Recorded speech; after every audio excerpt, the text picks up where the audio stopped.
Selamat pagi anak-anak, salam sehat buat kita semua. Hari ini kita akan belajar tentang katabolisme. Tahukah kamu bagaimana nasi atau karbohidrat yang kita makan diubah untuk menghasilkan energi? Respirasi merupakan salah satu contoh dari katabolisme, yaitu suatu proses pembebasan energi yang tersimpan dalam zat sumber energi melalui proses reaksi kimia yang kompleks menggunakan oksigen. Zat sumber energi itu berupa karbohidrat, lemak, protein, dan lain-lain yang diuraikan menjadi H2O atau air dan CO2 atau karbon dioksida dengan membebaskan atau menghasilkan sejumlah energi. Energi ini digunakan untuk berbagai aktivitas kehidupan. Jika zat sumber energinya glukosa, maka reaksi kimia sederhananya adalah C6H12O6 tambah 6O2 menghasilkan 6H2O ditambah 6CO2 ditambah energi. Pengubahan glukosa menjadi H2O dan CO2 dapat dibagi menjadi 4 tahap. Yang pertama glikolisis, kedua oksidasi pirufat, ketiga daur Krebs, keempat transport elektron. Nah, kita lihat tahap yang pertama glikolisis. Nah, apa itu glikolisis? Glikolisis adalah proses pengubahan molekul-molekul glukosa yang mempunyai 6 atom C menjadi asam pirufat yang mempunyai 3 atom C. Nah, glikolisis terjadi di sitosol atau sitoplasma sel. Nah, kita lihat proses glikolisis. Glukosa akan mendapatkan fosfat dari ATP atau adenosin trifosfat. Nah, ATP yang kehilangan satu fosfat akan menjadi ADP atau adenosin difosfat. Maka sekarang terbentuklah senyawa glukosa 6-fosfat.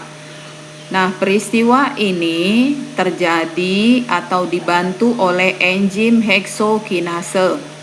Nah, glukosa 6-fosfat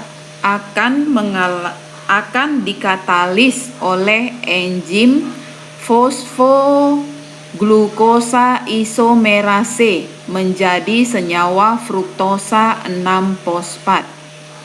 Nah, senyawa fruktosa 6-fosfat mendapat tambahan fosfat dari ATP.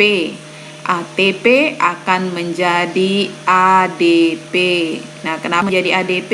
Karena dia sudah kehilangan satu fosfat. Maka terbentuklah senyawa fruktosa 1,6-bifosfat.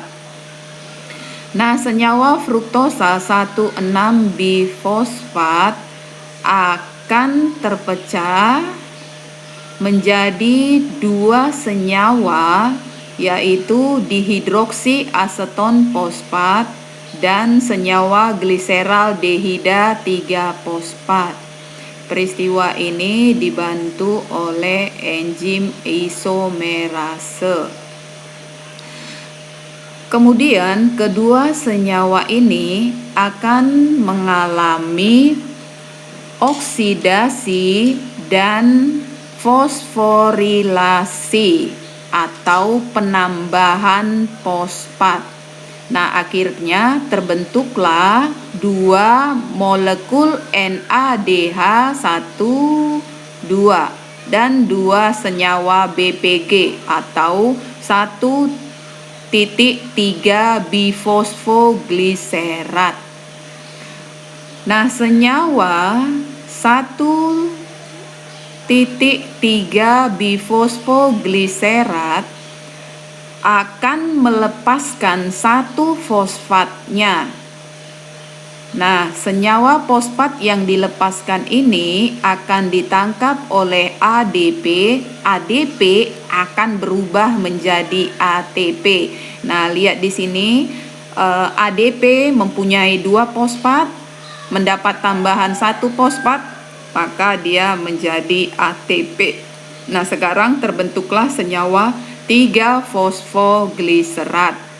Nah, senyawa 3-fosfogliserat akan dikatalis oleh enzim fosfogliserokinase menjadi senyawa 2-fosfogliserat.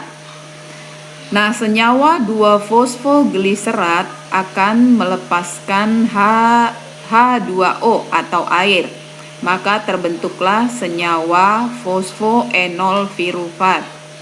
Nah, senyawa fosfoenol pirufat akan melepaskan fosfatnya, ditangkap oleh ADP. ADP akan berubah menjadi ATP. Nah, sekarang terbentuklah senyawa pirufat.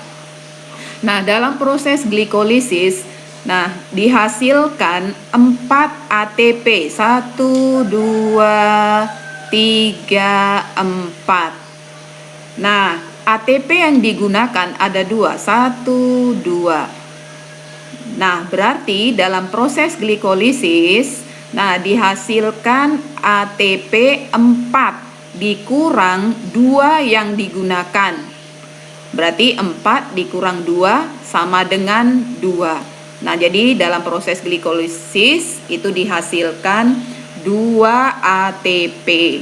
Nah, NADH-nya. Nah, kita hitung 1, 2. Nah, dihasilkan 2 NADH. Nah, kita lihat hasil akhir dalam proses glikolisis. 2 molekul asam pirufat, 2 molekul NADH, ini nanti sebagai sumber elektron berenergi tinggi. Kemudian yang ketiga, 2 molekul ATP untuk setiap 1 molekul glukosa. Nah, jadi demikianlah materi kita hari ini tentang glikolisis.